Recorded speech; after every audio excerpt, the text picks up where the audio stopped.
Hello everybody and welcome back to Satisfactory. This is now 60 hours into the current game, but I thought I would show off how things are going so far. This one's going to be a little bit more choppy than the previous video, because I'm assuming that you don't want to sit through such a long video again, so I'll be cutting out a bit more now that you know the general layout of where everything is anyway.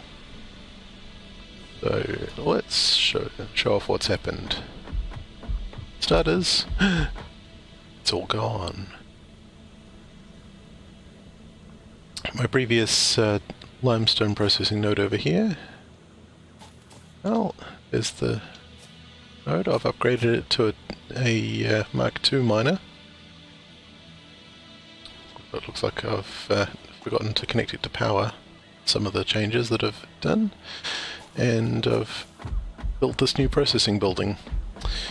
So this is using the new quartz recipe. I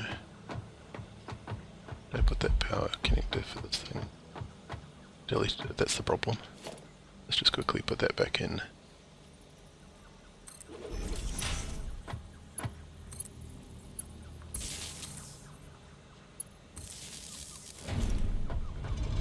There we go, and it's running again.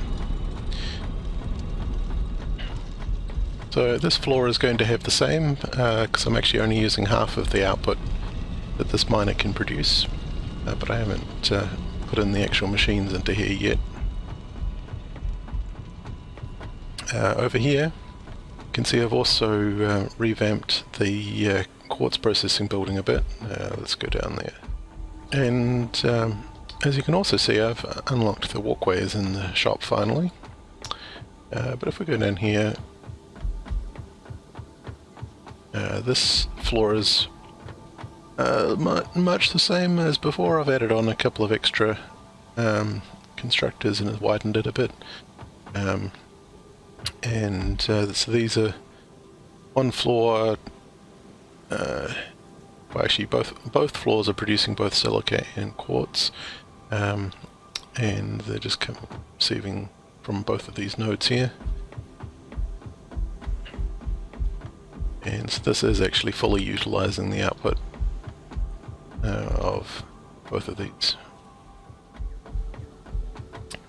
Up here, just as a little secret,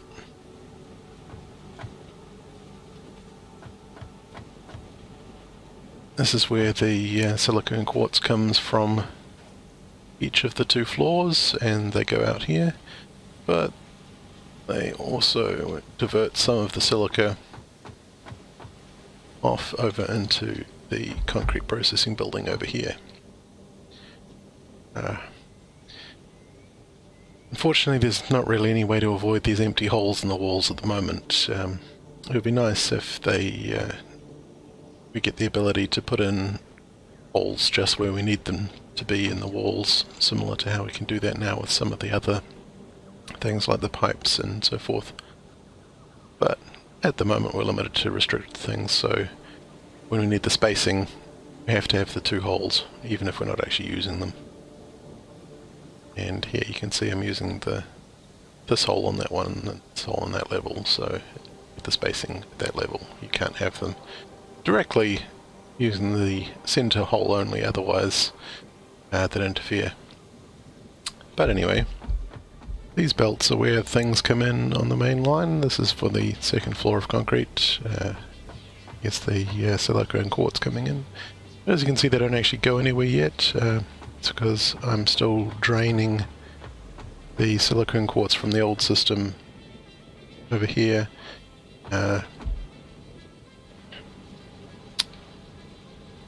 got some storage from the old system down there, which at the moment is cutting into the new building. Once this is all drained off, I'll fix up the rest of this building and get rid of this as well. This is the backside of the storage area.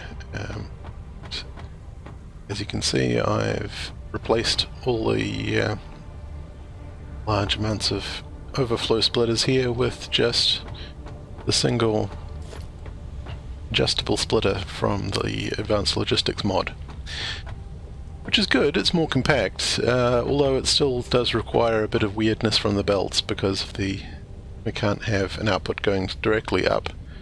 So it still requires a bit more sideways space than one bin over here, which then requires us to have a bit of a mess of belts, because again we can't have everything at one level. Unfortunately I haven't quite figured out a good repeating pattern for this, so the belt work is all a bit of a mess, which is not the end of the world because it's all hidden behind here, but yeah, it does make me a little bit worried because I haven't filled in everything in here yet, so the risk that I may have actually get myself painted into a corner with placing some of these belts in certain ways, but oh well. If we come over here,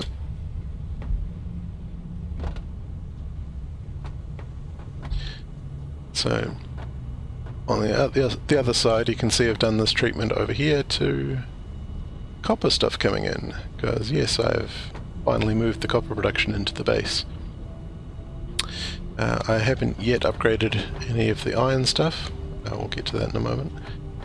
So in this space I've tried to make it a little bit more compact this way. It sort of works, but again doing the belt work is a little bit tricky, and I haven't got a good repeating pattern for it yet, so once I put more of these in I'm a little worried that I'll paint myself into a corner there. But we'll see how it goes. Back here I've got the copper processing, and so all of this is what you can do with one line of copper from a Mark II miner. So I believe this is 240 per minute of copper. And yeah, but basically half of these are almost half of these are producing copper pipes, another almost half of them are producing the wire. That's pretty much this entire half is producing wire, and this half, the two on the end, are producing the wire by itself. Sorry, these ones are producing cables. These two are producing wire, and all the rest of these are producing the copper sheets. There are other proportions that you can do them in, but I think that this is a reasonable proportion outputs, just because I'm probably going to end up using more of the copper sheets and the cables than I am of the wire. So we come down here, this is where they go up into the storage area, and they all come across from here. Now, I'm of two minds about putting the full wall down here. This is the warehouse management floor, so it doesn't need to be tidy, but it kind of ends up looking nice and tidy this way, I guess. Although I've managed to somehow mysteriously delete that wall there, so.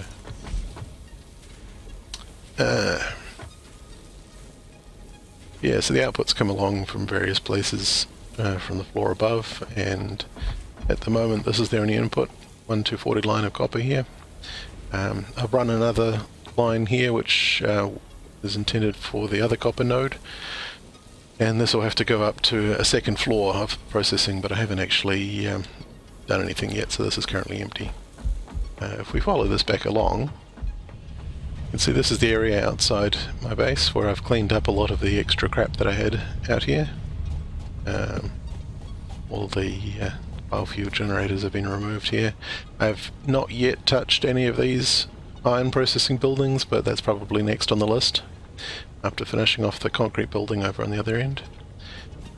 I've also upgraded this concrete building.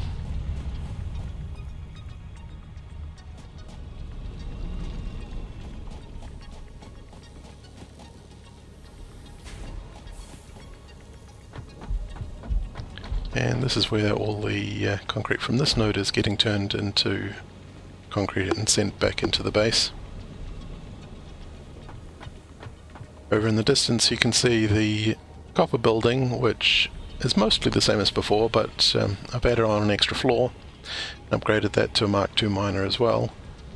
And so that's now producing copper ingots. Currently only on the bottom line, but I've put in provision for the top line where we'll have another 2 floors on there for that copper node you can see there, which has not yet been processed. Back at the storage area, you can see that I've simplified the recycle processing a bit. There's now only 1 line belts coming in. This is made possible because I'm using the new splitters, though again it's a little bit tricky sometimes to arrange everything so it'll fit in. And you can see some items are overflowing now, whereas others are still building up a buffer. I've kept the extra 3rd storage container buffer just because again it sort of helps with turning the direction, and a few more items are buffered doesn't really hurt that much. And all the overflowing items just come along, disappear down to the same resource sink thing that we saw before, although I've upgraded all these down to tier 3 now, so they'll go a little bit faster, but you can see it's still sort of backing up a bit, but that's okay. We don't really need to destroy things all that fast.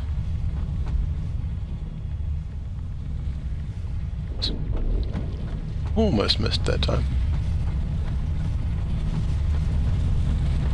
And here we go, you can see, I can't remember the number from the previous video, but I think we're making a bit more tickets per minute now, or points per minute.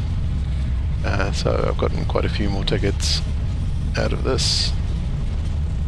So that's how I unlocked the walkway and things. Nothing much has changed at the coal power plant, except I added that walkway at the higher level. Like I said, I might once I unlock the walkways. I'm a little bit of 2 minds on it, and I might end up actually removing it again, because it does block seeing the pipes inside. Unfortunately I can't make this only 1 wide because of the size of this building. It has to be 2 wide in order to be centered properly. But, whoops, didn't mean to jump off.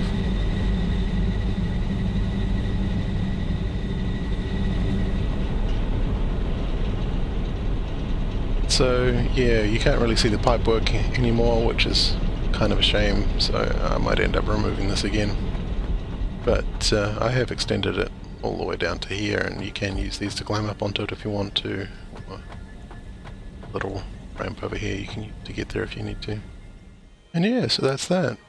Nothing's changed in the iron, new floor on the copper node,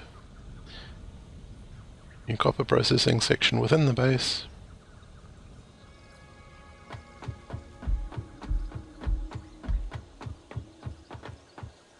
And the old limestone processing system is gone, and got a new processing building over here.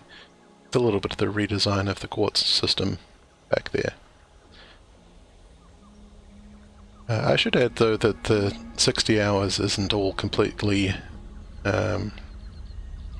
doing building in here. There's been a little bit of time where I've sort of wandered off for a little bit and left the game running idle. Not too much though. But yeah, that's just an update on how things have changed. Enjoyed watching it. Have a very satisfactory day.